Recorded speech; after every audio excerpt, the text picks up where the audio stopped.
제가 지난 2주 전에 창세기 1장 26절부터 28절 말씀을 살펴보면서 창세기에 나타난 독특한 인간관 두 가지 측면에 대해서 말씀드렸습니다. 하나는 우리 인간은 피조된 존재로서 하나님을 전적으로 의지하며 하나님의 주권 아래 있다는 사실입니다.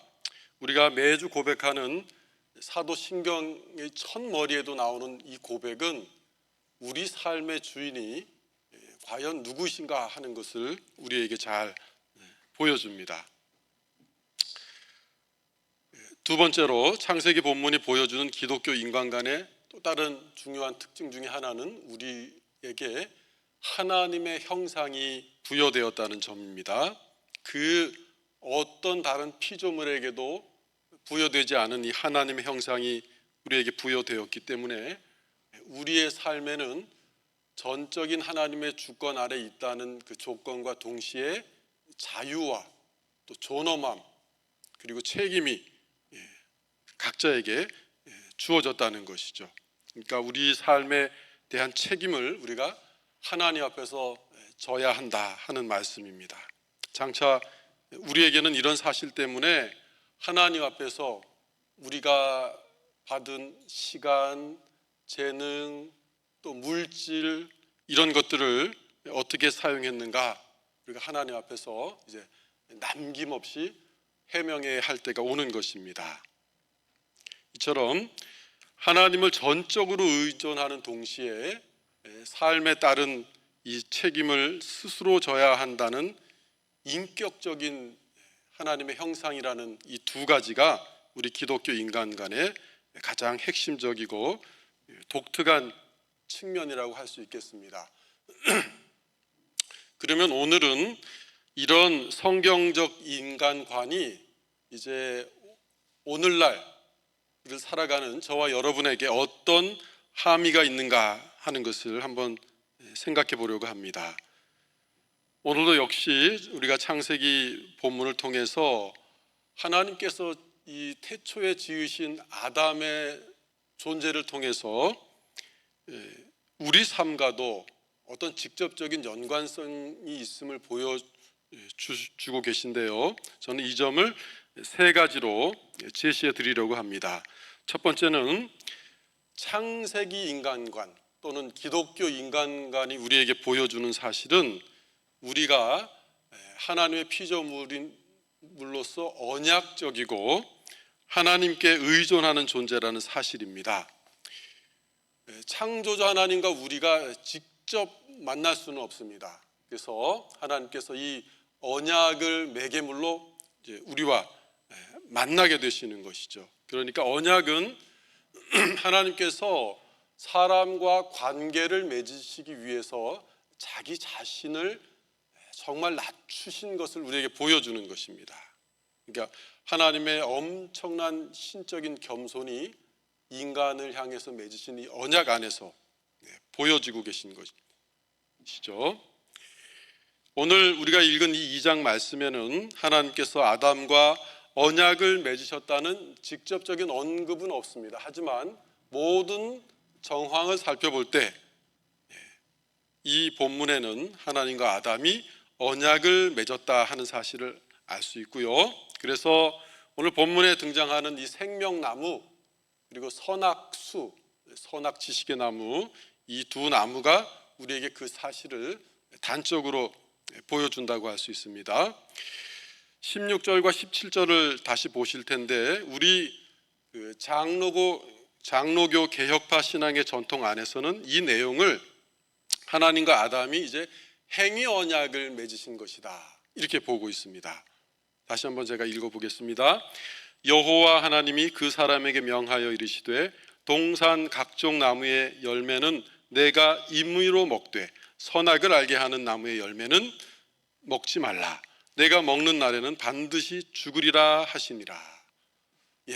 하나님께서 지상 낙원인 에덴에 이제 아담을 두시면서 먹고 사는데 전혀 지장이 없도록 그렇게 풍성한 먹거리를 주십니다. 그리고 동산 중앙에 있는 이 단 한 그루 나무의 열매만 먹지 말라고 그렇게 명하고 계십니다. 이 모습에서 하나님께서 얼마나 관대하고 은혜로운 분이신가 하는 것을 우리는 알 수 있습니다. 단 한 그루의 나무 열매만 제외하고 동산에 있는 모든 나무는 아담과 하와가 자기 마음껏 먹을 수 있었습니다. 그런데 먹어서 안 되는 이 선악수 열매는 그들이 이렇게 자유로운 존재이기는 하지만 자기가 삶의 주인은 아니다 하는 것을 일깨워주는 역할을 합니다. 따라서 이 선악수의 존재는 아담과 마찬가지로 우리 역시 우리 삶의 주인은 하나님이시고 우리 역시 하나님과 언약을 맺은 존재다 하는 것을 알려주는 것이죠. 그러니까 우리도 역시 아담처럼 자유롭기는 하지만 하나님이 명하신 테두리 안에서 자유로운 것이고 우리 역시 하나님 말씀에 따라야 할 의무와 책임 또 삶의 제약 같은 것이 있다는 것을 보여줍니다. 그래서 동산의 이 생명나무 선악수 두 그루는 각각 이제 생명과 죽음을 가리키는 일종의 성례전적인 기능을 감당한 나무였는데요. 따라서 우리 개혁파 신학에서는 이 생명과 죽음을 가리키는 이 두 나무를 생명과 죽음을 책임지시는 예수 그리스도다 그렇게 상징한다고 보았습니다. 실제로 예수님께서 요한복음 2장 7절에서 신앙을 지키면서 인내하는 성도들에게 이렇게 약속해 주셨습니다. 내가 하나님의 낙원에 있는 생명나무의 열매를 주어 먹게 하리라. 우리는 이 생명나무가 곧 우리에게 있어서 그리스도 자신이다 하는 것을 알 수 있습니다. 이러한 모든 사실은 하나님께서 우리 삶의 소유권을 지니셨다는 것을 보여주는 것이죠. 무언가를 만든 사람이 그 물건에 대한 소유권을 갖는 것은 당연한 일입니다. 하나님께서 만드신 모든 만물에 대한 소유권을 가지고 계신 것입니다. 만약에 수많은 사람들이 주장하듯이 우리 인간이 그저 수백만 년을 거치면서 우연히 또는 어떤 신적인 목적 없이 그렇게 진화된 산물이라면 어떻게 되겠습니까? 저와 여러분에게는 삶을 책임질 존재가 없는 것입니다. 우리 위에 존재가 없는 것입니다. 오직 나 스스로 나의 삶을 책임지며 사는 자유행위자라고 할 수 있겠죠. 그러나 우리가 창조주 하나님에 의해서 만들어진 존재라면 우리를 지으신 창조주 하나님께서 우리 삶에 대한 생명에 대한 소유권을 지니고 계신 것이 당연한 것입니다. 둘 중에 하나만 사실이지 둘 다 사실일 수는 없습니다. 창조만이 사실이지 진화나 또 유신 진화 같은 이론은 절대 사실이 될 수 없습니다. 그래서 오늘 말씀은 우리가 창조주이시며 우리와 언약을 맺으신 하나님의 존재를 모른다면 우리 자신조차도 올바로 이해할 수 없고 우리 삶의 최종 목적이 어디에 있는가 하는 것을 우리가 알 수 없다는 사실을 보여줍니다. 자신이 아무 의미도 없는 우연의 산물이거나 또 맹목적인 이런 진화의 산물이라고 믿기 시작할 때 인간의 생명은 싸구려가 됩니다. 이런 가치관에 물들면 인간의 생명이 효용성이 떨어진다고 생각할 때 마음대로 처분해버려도 된다는 그런 악한 사상이 사회를 지배하게 되었습니다. 실제로 진화론이 득세했던 19세기 후반과 20세기 초반의 유럽의 역사는 나치와 그 공산주의 독재를 통해서 우리에게 이런 악한 사상에 물든 사람들 때문에 일반 사람들의 목숨이 얼마나 하찮게 여겨지는지를 우리에게 잘 보여주고 있습니다. 또 철저한 자본주의 사상에 의해 움직여지는 이 현대 사회도 가만히 보면 인간의 생명과 존엄성을 얼마나 무시하는지 모릅니다. 이런 사회에서는 문제가 있는 뱃속의 태아, 장애인, 또 잘 활동할 수 없는 노약자, 이런 분들을 어떻게 봅니까? 경제와 사회에 부담을 주는 존재로 봅니다. 그들을 먹이는데 매년 몇 천억이 든다, 몇 조가 든다, 이런 식으로 사람을 돈으로 환산해서 가치 매김을 하는 것이죠. 자,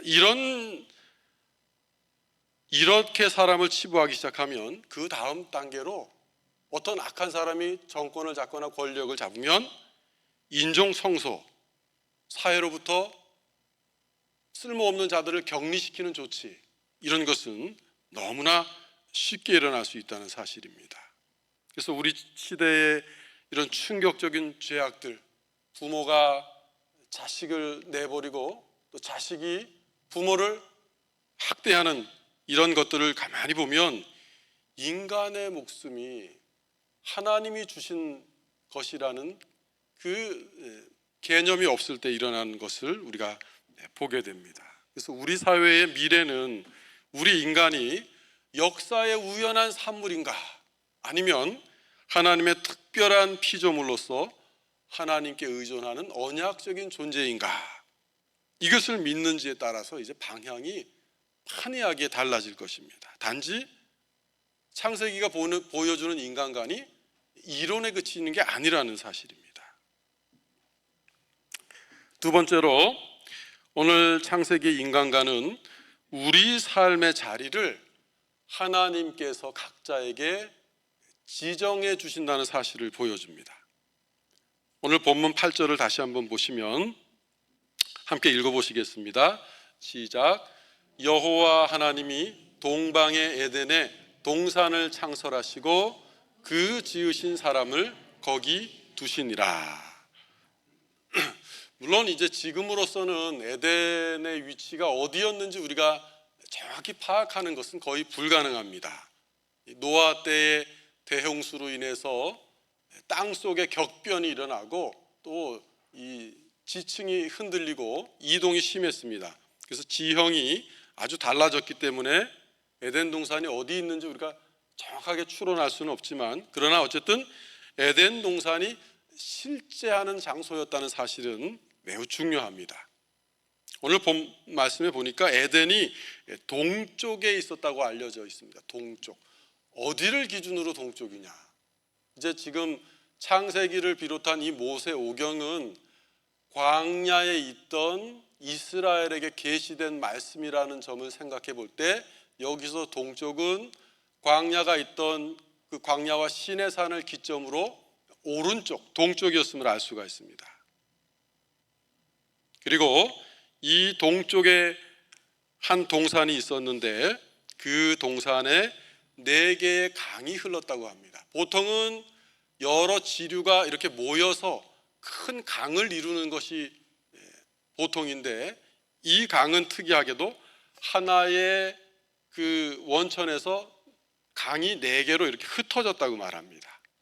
강들의 이름은 우리가 잘 알듯이 비손, 기혼, 히데겔, 그리고 유브라데입니다. 이 나중에 이제 기혼과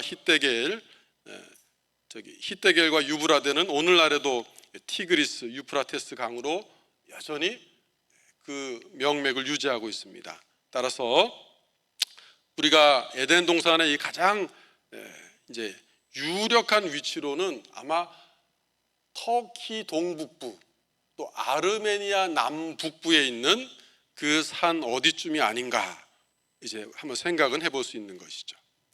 오늘 말씀이 참 의미심장한 것은 하나님께서 에덴 동산 밖에서 아담을 만드신 후에 그 다음에 아담을 데리고 그 에덴 동산으로 가셨다는 사실입니다. 그러면서 아담에게 하나님께서 이곳이 너를 위해 내가 예비한 곳이다, 그렇게 말씀하셨을 것입니다. 하나님께서는 아담이 자기를 창조하신 하나님을 알고 하나님이 베푸신 복을 이제 마음껏 누리도록 이렇게 특별한 장소를 배려해 주셨던 것이죠. 하나님의 이런 모습은 하나님께서 오늘날을 살아가는 저와 여러분 위해서도 역시 동일한 일을 하고 계신다는 사실을 보여줍니다. 사도행전 17장 26절을 보시면 하나님께서 우리가 살아갈 터전을 미리 정해 놓으셨다고 이렇게 나옵니다. 인류의 모든 족속을 한 혈통으로 만드사 온 땅에 살게 하시고 그들의 연대를 정하시며 거주의 한계를 정하셨으니,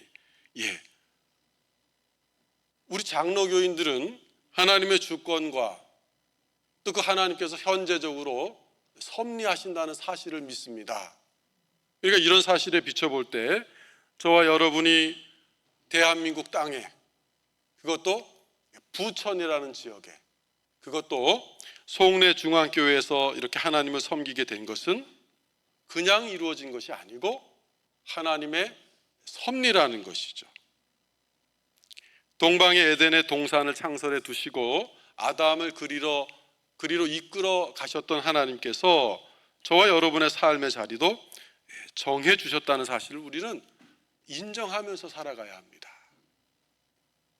그럴 때 우리가 이 섬김의 자리에서, 삶의 자리에서 인내하면서 하나님께서 우리에게 부여하신 역할을 잘 감당할 수 있는 것이죠.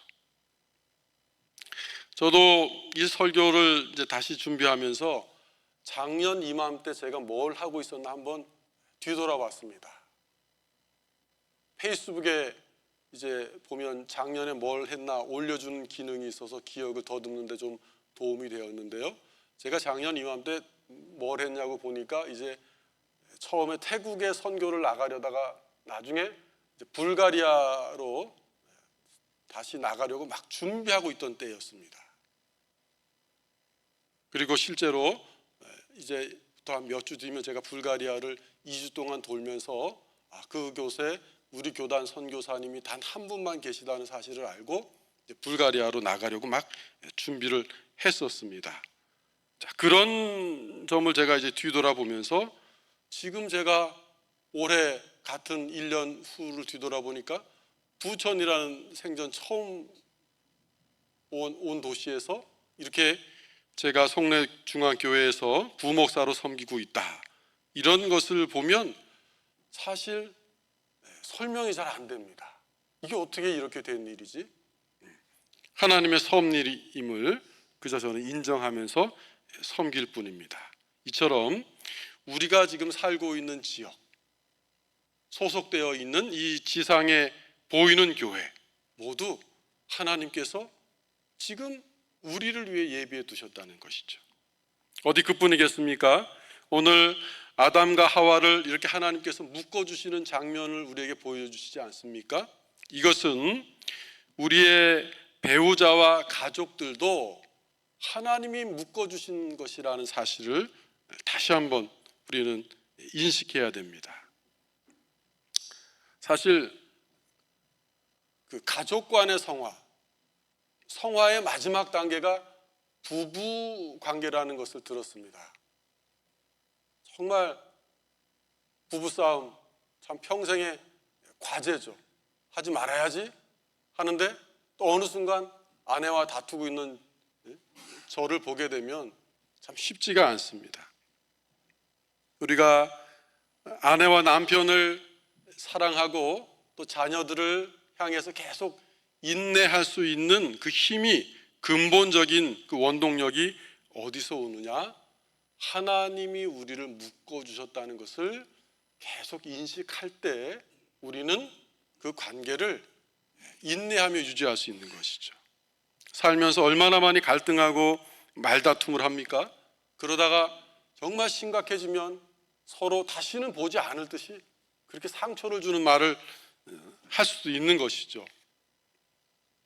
그러나 우리가 그런 중에서도 이렇게 하나님이 우리를 부부로 묶어주셨고 우리를 부모와 자녀로 묶어주셨다는 사실을 인식하면 정신이 번쩍 드는 것이죠. 내가 지금 이거 뭐 하는 것이지? 이런 인식이 우리 안에 있을 때 우리가 부부 간의 갈등, 또 부모와 자식 간의 갈등을 잘 봉합할 수 있고, 그런 것을 통해서 우리의 사랑을 더 돈독하게 다져갈 수 있는 것입니다. 또 어찌 보면 확장된 가족이 교회인 셈인데, 교회 역시 마찬가지 아니겠습니까?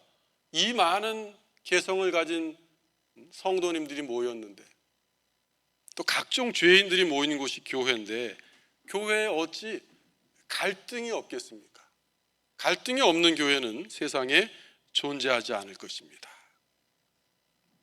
그래도 하나님이 이곳에 우리를 보내주시고 또 한 교회의 지체로 묶어주셨다는 사실을 우리가 다시 한번 인식할 때 성도들끼리 서로 인내하면서 사랑하며 살아갈 수 있다 하는 것이죠.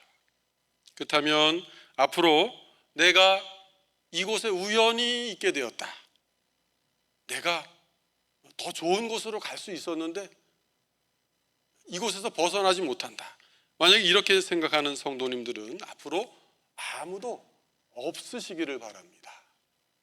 하나님께서 아담에게 그렇게 해주셨듯이 지금 각자의 가정과 또 직장과 섬기는 교회에서 우리를 자리 잡게 하셨음을 믿는다면 어떤 어려움이 와도 우리는 함께 헤쳐나가야 하는 것입니다.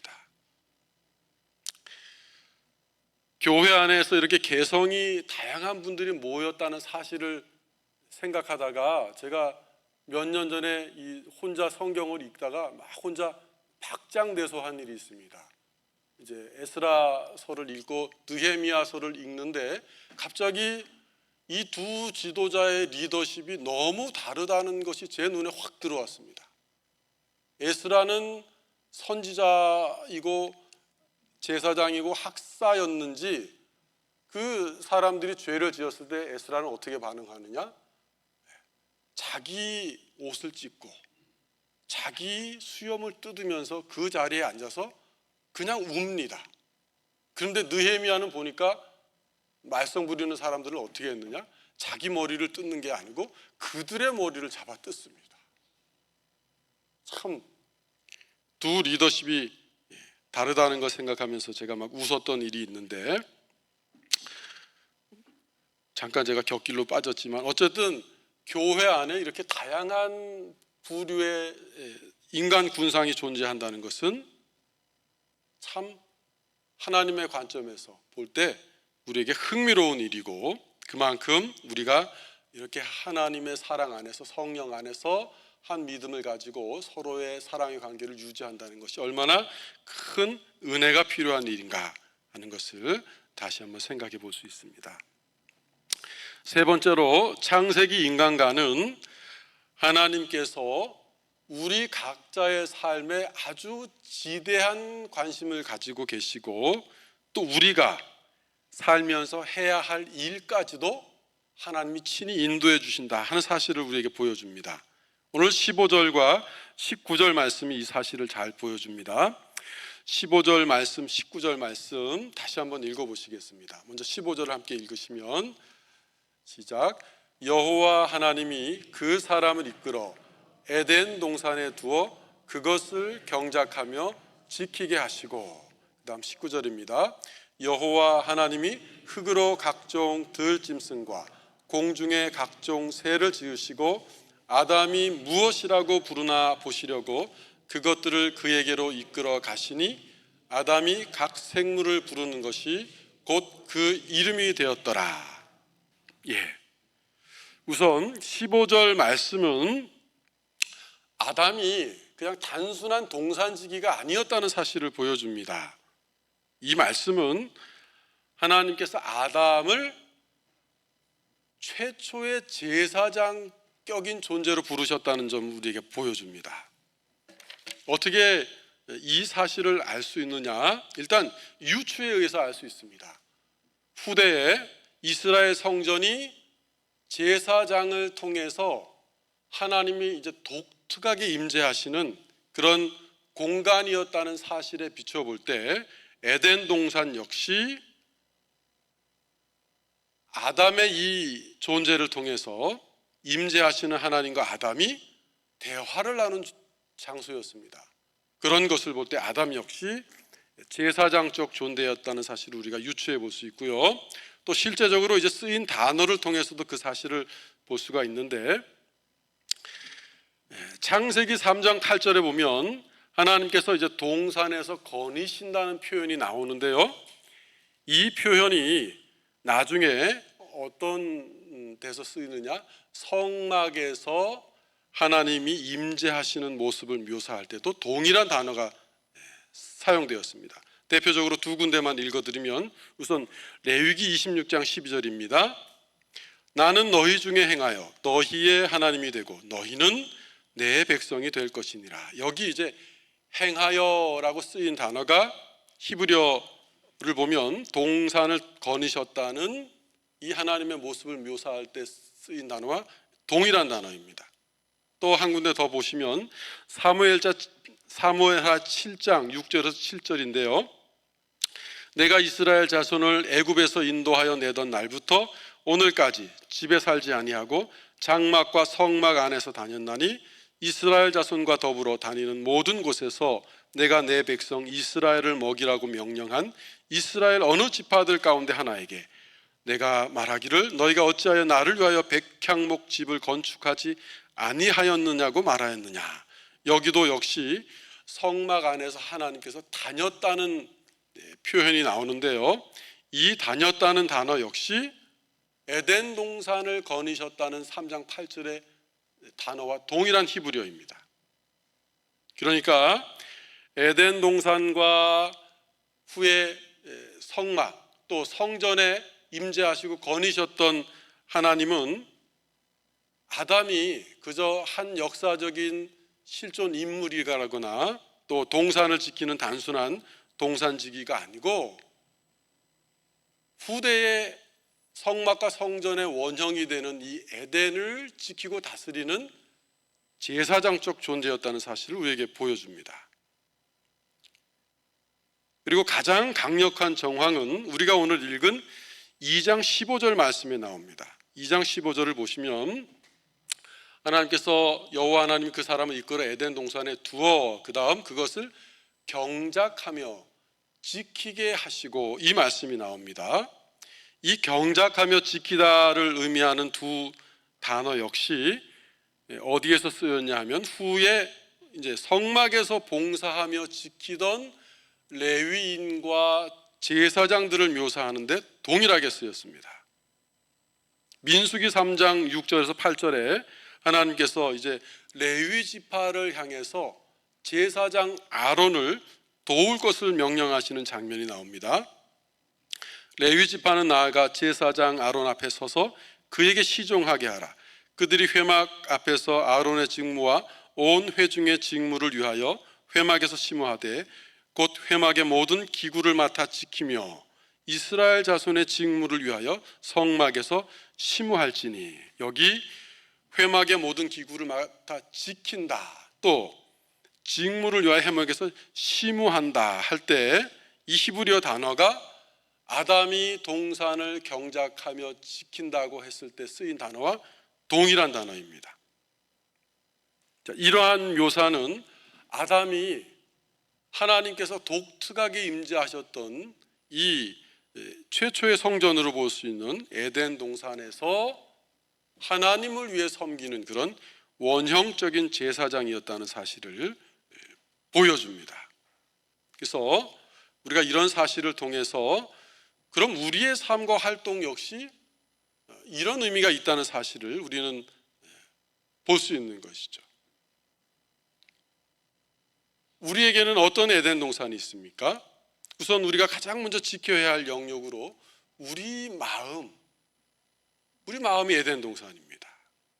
우리 영혼은 에덴과 같아서 우리 영혼을 하나님 말씀으로 기경하고 계속 우리가 지키지 않으면 악이 우리 영혼에 침범할 때 우리가 그것을 대처할 수가 없습니다. 우리 삶의 자리인 가정 역시 마찬가지입니다. 우리가 가정을 잘 지키기 위해서 하나님을 경외하며 우리가 말씀을 지키고 자녀들에게 말씀을 전해주지 않으면 우리 가정도 세상의 시험에 무방비로 노출될 수밖에 없습니다. 무엇보다 우리의 몸된 교회가 우리가 이 하나님 말씀으로 기경하며 지켜야 될 어찌 보면 가장 중요한 또 넓은 의미의 에덴 동산이라고 할 수 있는 것이죠. 오늘날 하나님께서 하나님의 백성들을 어떻게 다스리십니까? 바로 하나님의 말씀으로, 그리고 그 말씀을 통해 역사하시는 성령의 은혜로 교회를 다스리는 것입니다. 이런 점을 볼 때 우리가 지금 우리에게 현재적으로 주어진 우리의 에덴 동산, 우리의 영혼과 우리의 가정과 우리의 교회를 어떻게 하면 악으로부터, 시험으로부터, 또 오늘 목사님께서 말씀하셨듯이 이단의 도전으로부터 지켜갈 수 있는가 하는 것을 우리는 잘 깨달을 수 있을 것입니다. 그리고 나중에 보면 이제 솔로몬 성전의 내부 설계 역시 유대인들은 그 솔로몬 성전 안에 있는 여러 가지 장식물들, 뭐 종려나무라든가 또 그 이제 법궤 위에 놓인 이 그 그룹의 형상을 보면서 그곳이 태초의 에덴 동산을 상징한다는 것을 유대인들은 거의 직감할 수 있었습니다. 하나님께서 범죄한 아담과 하와를 동산에서 이제 내쫓으시면서 동쪽에 두루 도는 불칼과 함께 그룹들을 두어서 지키도록 하셨죠. 그것이 이제 지성소의 이 언약궤 법궤 양편에 이렇게 두라고 명하셨을 때 이미지화된 것입니다. 그리고 이런 것을 이제 연구한 어떤 목사님의 책을 보니까 이런 이미지가 전 세계로 흩어나가면서 신화에 나오는 유니콘, 또 이제 이집트에 가면 스핑크스, 상상의 동물이라고 했는데 사실 기원은 여기에 있다는 것이죠. 그룹, 성경에 나오는 그룹. 그리고 우리나라에서까지 추적을 했는데 광화문 같은 데 가면 해태 그 동상이 있지 않습니까? 그건 그냥 지상에 있는 동물도 아니고 상상의 동물과 지상의 호랑이 비슷한 모양을 이제 우리나라 그 토착화시켜서 형상화시킨 것인데, 그런 것의 기원도 사실은 에덴 동산을 지키도록 두셨던 이 그룹을 형상화했던 데서 이제 각 민족이 바벨탑 이후로 전 세계로 흩어져 나가면서 그렇게 차용한 이미지다 하는 것을 제가 보았는데 충분히 설득력이 있다고 생각합니다. 어쨌든 이런 모든 것을 볼 때 아담이 얼마나 하나님께 중요한 존재였는가, 그리고 우리는 이제 그리스도 안에서 새로운 피조물이 된 회복된 그런 아담적 존재로서 우리 삶에 주어진 이 에덴 동산을 잘 지키는 것이 얼마나 중요한가 하는 것을 오늘 창세기 말씀을 통해서 알 수 있습니다. 베드로 사도는 우리 그리스도인들을 부를 때 이렇게 불렀습니다. 너희는 택하신 족속이요 왕 같은 제사장들이요 거룩한 나라요 그의 소유가 된 백성이다. 그리고 나서 그 이유를 이렇게 밝힙니다. 이는 너희를 어두운 데서 불러내어 그의 기이한 빛에 들어가게 하신 이의 아름다운 덕을 선포하게 하려 하심이라. 우리의 삶, 또 우리가 하는 말, 행위, 이런 것들을 통해서 우리가 하나님의 아름다운 덕을 세상에 드러나야 한다는 것입니다. 우리가 하는 일 역시 마찬가지입니다. 단지 돈 벌기 위해 일하는 것입니까? 아닙니다. 노동은 하나님께서 인간에게 주신 값진 선물입니다. 노동은 오늘 말씀에서 볼 수 있듯이 타락하기 전에도 인간에게 주어졌습니다. 다만 타락 이후에 인간의 노동에는 수고와 땀과 눈물이 들어가게 돼 있고 뿌린 만큼의 성과를 거두지 못하고 맞는 일자리를 찾지 못해서 좌절하고 그런 일이 이제 벌어지게 된 것이죠. 아마도 우리가 하는 일 많은 경우에 장차 죄가 모두 사라진 새하늘과 새 땅에서 우리가 지금 이 지상에서 했던 일도 어느 정도의 연속성이 있지 않을까? 그렇게 신학자들은 그렇게 유추하고 있습니다.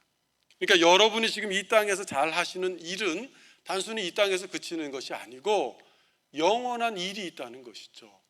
그러니까 하나님 앞에서 각자가 가지신 재능을 잘 개발하시기 바랍니다. 하나만 예를 들면 천국에서 바흐의 아름다운 음악이 천국에서도 울려 퍼질 것이다 하는 그런 내용을 제가 읽은 적이 있습니다. 제가 정말 바흐의 음악을 사랑해서 오랫동안 들어왔는데 들을 때마다 느끼는 것이 천국에서 이런 음악이 울려 퍼지지 않으면 도대체 어떤 음악이 울려 퍼질까? 그런데 어느 유명한 신학자가 바흐의 음악은 천국에서도 더 승화된 형태로 울려 퍼질 것이다. 그런 내용을 읽으면서 제가 얼마나 감동했는지 모릅니다. 이런 사실을 기억한다면 지금 저와 여러분이 하는 일에 정말 엄청난 의미가 있다는 것을 알고 우리가 때로 하찮아 보이고 때로 누가 알아주지도 않는 그런 일을 할 때 우리 안에 나오기 쉬운 불평과 불만이 잠재울 수 있다는 것이죠.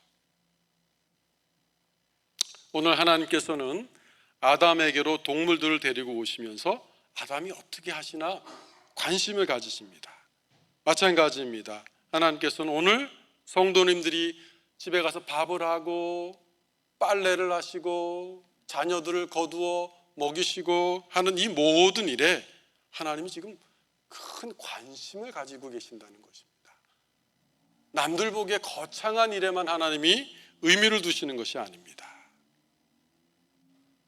그리고 하나님께서는 우리가 그런 일들을 더 잘할 수 있도록 서로 돕는 배우자와 이 자녀를 허락하셨고 또 더 확장된 가족 안에서 교회의 형제 자매들을 직분자들을 허락해 주셨다는 사실을 알 때 우리가 서로가 하는 일이 각자 역할은 달라도 그리스도의 몸으로서 얼마나 각자 요긴하고 중요한 일을 하는가 하는 것을 다시 한번 기억해 볼 필요가 있습니다.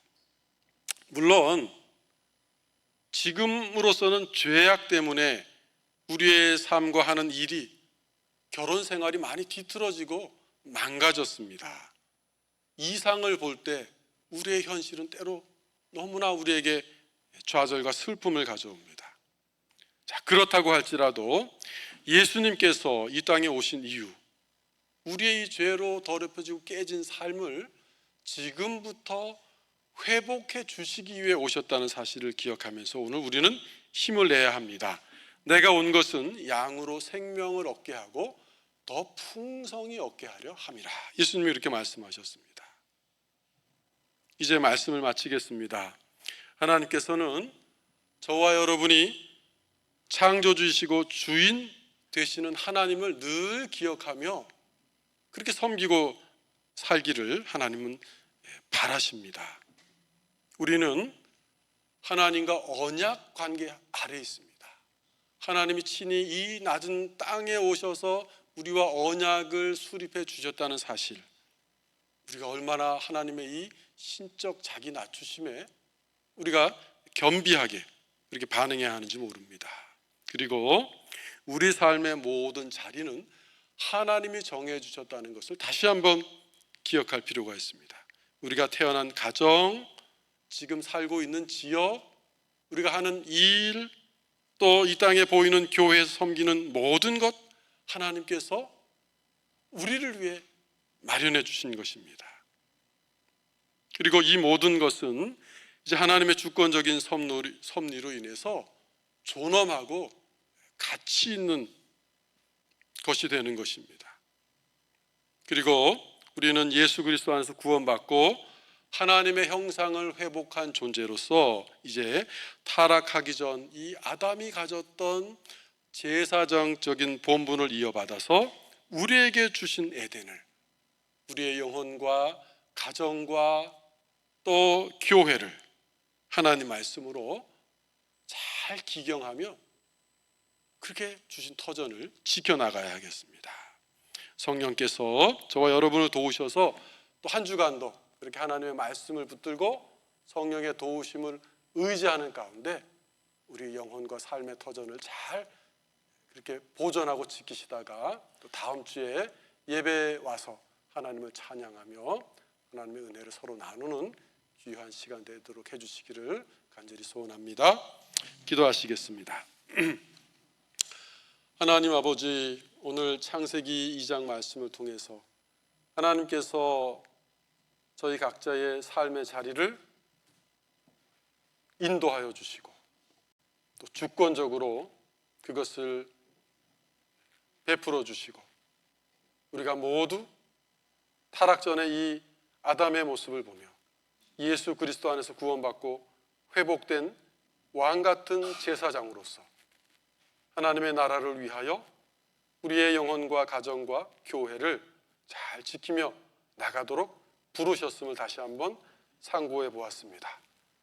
우리의 모든 관계에 어려움이 많고 또 섬기는 일에 때로 지루함이 있고 또 실증이 나고 성과가 없을지라도 하나님이 부르셨음을 기억하며 묵묵히 섬김의 사역을 감당해 나가는 저희들이 될 수 있도록 인도하여 주시옵소서. 예수님 이름으로 기도드립니다.